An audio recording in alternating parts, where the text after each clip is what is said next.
Days before Pahalgam, Intel had warned of Srinagar attack on tourists. Officials. The intelligence agencies had sounded an alert to the security officials about a possible terrorist attack on tourists in Jammu and Kashmir, but in Srinagar, timed at Prime Minister Narendra Modi's trip to the Union territory on April 19, according to officials. The Intelligence Bureau and other agencies had mentioned the attack could take place in or near Srinagar. However, the intelligence inputs had no specific mention of Pahalgam.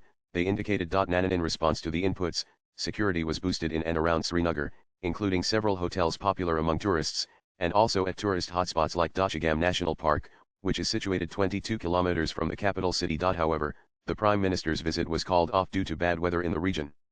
It was on April 22 that terrorists succeeded in carrying out an attack on tourists in Pahalgam, 90 kilometers away from Srinagar.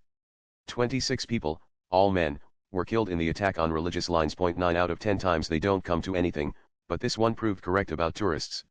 The interpretation, which is the trickiest part, got the location wrong, a senior police officer said. The official also revealed that both the Indian Army and other security officials in JK were ordered to prepare for an attack around PM Modi's visit, at a tourist spot near Srinagar. It was 4 days before the Prime Minister's trip to JK, the PMO cancelled his visit after taking note of the meteorological department's warning of bad weather in the region around April 1819. PM Modi was supposed to travel by helicopter to about 3 areas, but bad weather would have disrupted the plan. Even though his visit was cancelled, security forces stayed alert and didn't lower their guard. The Director General of Jammu and Kashmir Police, Nalin Prabhat, had his foot on the ground in Srinagar for 4 days, keeping a track of all areas around the city.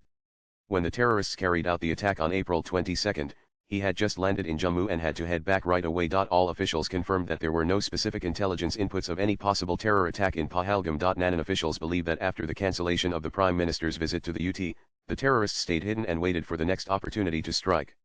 Just a day after the cancellation, it was officially announced on April 16 that US Vice President J.D. Vance would embark on a 4-day visit to India, something that had been in the works for quite some time. According to the officials, the lapse was the inability to anticipate an attack in Bais Aran Valley in Pahalgam, which remains open for visitors throughout the year, except for the period when the Amranath Yatra is held. Swipe left for next video. The 2 local men among the terrorists were the ones who corralled the tourists to one side. The shots were fired by the 2 foreign men. Because there was only one entry and exit controlled by the tickets, that made it difficult for the tourists to escape the attackers, they said. The biggest lapse was of local intelligence, as it is now known that the terrorists were hiding in the area and continued to do so, the officials said. Latest blogs.